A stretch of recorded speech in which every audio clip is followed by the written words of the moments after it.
जब विधायक fire brand है तो सवाल भी फायर वाला होना चाहिए। बताइए, अयोध्या हार गए आप।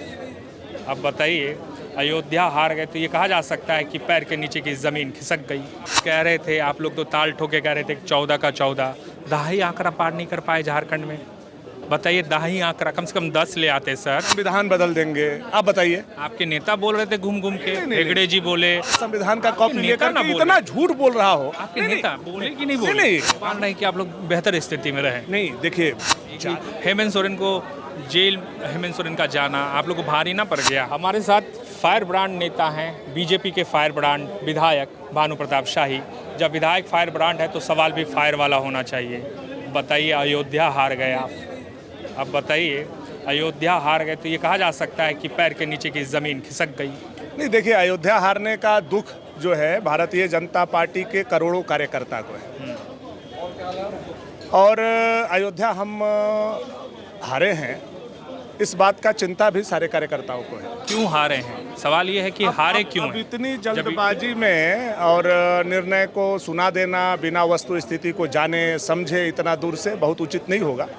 लेकिन जरूर कहीं ना कहीं कुछ ना कुछ कमी हम लोगों के अंदर रही होगी, उसको दूर करने का हम लोग कोशिश करेंगे, प्रयास करेंगे। और अयोध्या में प्रभु श्री राम को हम लोग बैठाए हैं, उनके महल को बनाए हैं, उनके मंदिर को बनाए हैं।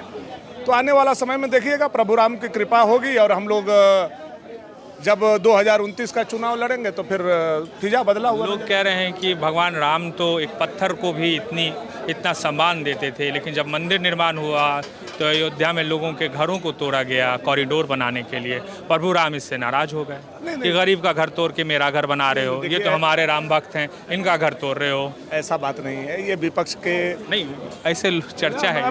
बिल्कुल, ये विपक्ष अपने अपने तरीका से बातों को कहता है। मेरा ये कहना है कि चाहे कॉरिडोर हमारा काशी में बना हो, चाहे कॉरिडोर हमारा महाकालेश्वर में बना हो, 3 लाख का विंध्याचल में बना हो, चाहे वृंदावन में बना हो, जहाँ भी कॉरिडोर हमारा बन रहा है, तो लोग स्वेच्छा से ईश्वर के नाम पर अपने ज़मीन को दे रहे हैं। और हम प्रभु श्री राम का हो, चाहे महाकालेश्वर का हो, चाहे हमारी बगल में विंध्याचल माता का हो, हर जगह हम लोग स्वेच्छा से तो नहीं दे रहे हैं। स्वेच्छा से ही लिया देखते होंगे। नहीं, स्वेच्छा से ट्विटर पे इतना एक्टिव है। अब क्या है, राहुल गांधी से पूछिएगा तो स्वेच्छा का मतलब उनको पता है।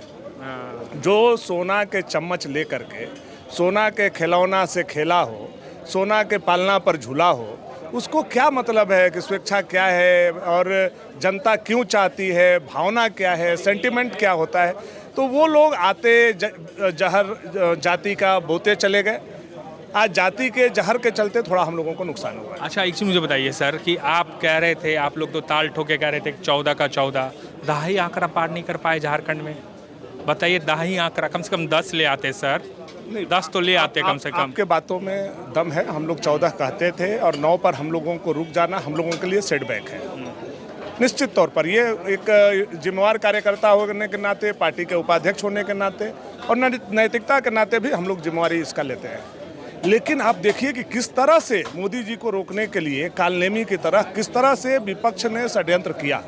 क्या षड्यंत्र किया? संविधान बदल देंगे। आप बताइए। आपके नेता बोल रहे थे घूम घूम के, हेगड़े जी बोले और आंध्र प्रदेश की कोई नेत्री बोली, कई लोगों ने ये सब बोला है। पीएम का कैंडिडेट रिकॉर्ड बोला है। पीएम का कैंडिडेट थे राहुल जी, हर मंच पर हाथ में संविधान का कॉपी लेकर, जिसके घर में 3-3, 4-4 प्रधानमंत्री पैदा हुए, वह हाथ में संविधान का कॉपी लेकर इतना झूठ बोल रहा हो। आपके नेता बोले कि नहीं बोले? नहीं, राहुल जी इतना झूठ बोल रहे हो, संविधान बदल देंगे, संविधान बदल देंगे, संविधान। आपके नेता बोले, आप लोग भी तो बोले थे मंगलसूत्र छीन लेंगे, घर छीन लेगा। आप लोग कहाँ छोड़ रहे? देखिए, कर भी रहे हैं वो लोग। आप देखिए तो कर्नाटका में सरकार बनी कांग्रेस का, और क्या किया उन्होंने? पिछड़ों का आरक्षण को छीन करके मुसलमानों को आरक्षण को दे दिया। चंद्रबाबू नायडू बोले हैं हज यात्रा जाएंगे, अब उन्होंने कहा है 1 लाख रुपया देंगे। बंगाल में नायडू जी के साथ आप सरकार बना रहे हैं। बंगाल में पिछड़े समाज के में मुस्लिमों के कई ग्रुप को जोड़ दिया गया,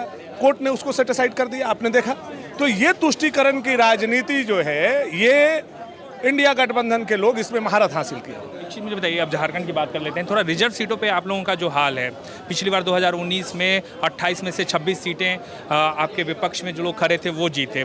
इस बार आपके वोटिंग परसेंटेज अगर आप देखें आंकड़ों को निकाल कर, तो हर इलाके में आपके वोटिंग परसेंटेज गिरे हैं। 2% से लेकर 15% तक आप वोटिंग परसेंटेज आपके गिरे हैं। कांग्रेस का बड़ा है, झारखंड मुक्ति मोर्चा का बड़ा है, इनफैक्ट आजसू का भी गिरा है। आप क्या मानते हैं, कहाँ चूक हो रही है? बीजेपी कहाँ एक तरह से मात खा रही है कि रिजर्व सीटों पर खासतौर से वो अपनी पहल पहले जैसी नहीं बना पा रही है? देखिए, जीत हार का मूल्यांकन क्या है? एक नंबर आप हमसे अधिक लाते हैं तो आप पास होते हैं, हम फेल होते हैं। आप 14 सीट पर लड़ रहे थे, हम लोग 9 सीट जीते। 9 सीट जीते तो जीते कि नहीं जीते? 81 विधानसभा सीट के लिए अगर मान लिया जाए ये चुनाव हुआ तो हम 50 सीट को जीते। जीते कि नहीं जीते? ये अगर जीत नहीं है क्या?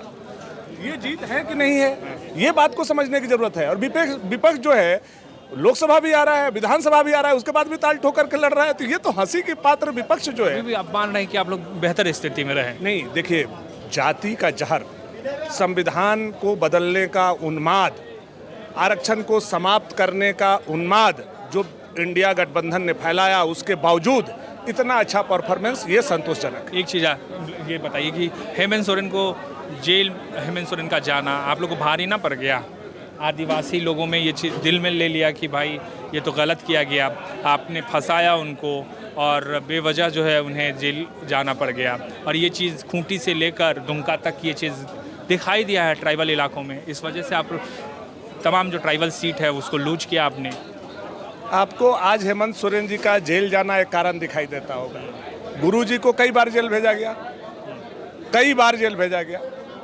अब बताइए हमको, कई बार भेजा गया। वो तो आंदोलन के लिए भी गए थे ना? नोट फॉर आंदोलन के लिए भी तो गए थे। नोट फॉर वोट में उनको जेल भेजा गया। मैं आंदोलन की बात को हटा दे रहा हूँ। नोट फॉर वोट में कौन जेल गया? गुरुजी गए कि नहीं गए? आप देखिए, शशिनाथ हत्याकांड में गुरुजी गए कि नहीं गए? जब आप अपराध करते हैं, जब आपसे अपराध होता है, चाहे वो सही है या गलत है, जब तक कोर्ट का डिसीजन नहीं आ जाता है, तब तो ये सब जुडिस विषय है। इस पर विषयों को बोलना या फिर उसको ये कर देना उचित नहीं होगा। अब उन्होंने ऐसा किया है, कोर्ट को प्रमाण है, कोर्ट ने उनको कस्टडी में रखा है, तो इसमें भारतीय जनता पार्टी कहाँ है? उधर ईडी जाने और उधर कोर्ट जाने, इसमें भारतीय जनता पार्टी का तो कोई रोल है नहीं। बहुत शुक्रिया, आपने बेबाक जवाब दिया। हमारे साथ थे भानु प्रताप शाही, जिनको आप सुन रहे थे। नमस्कार।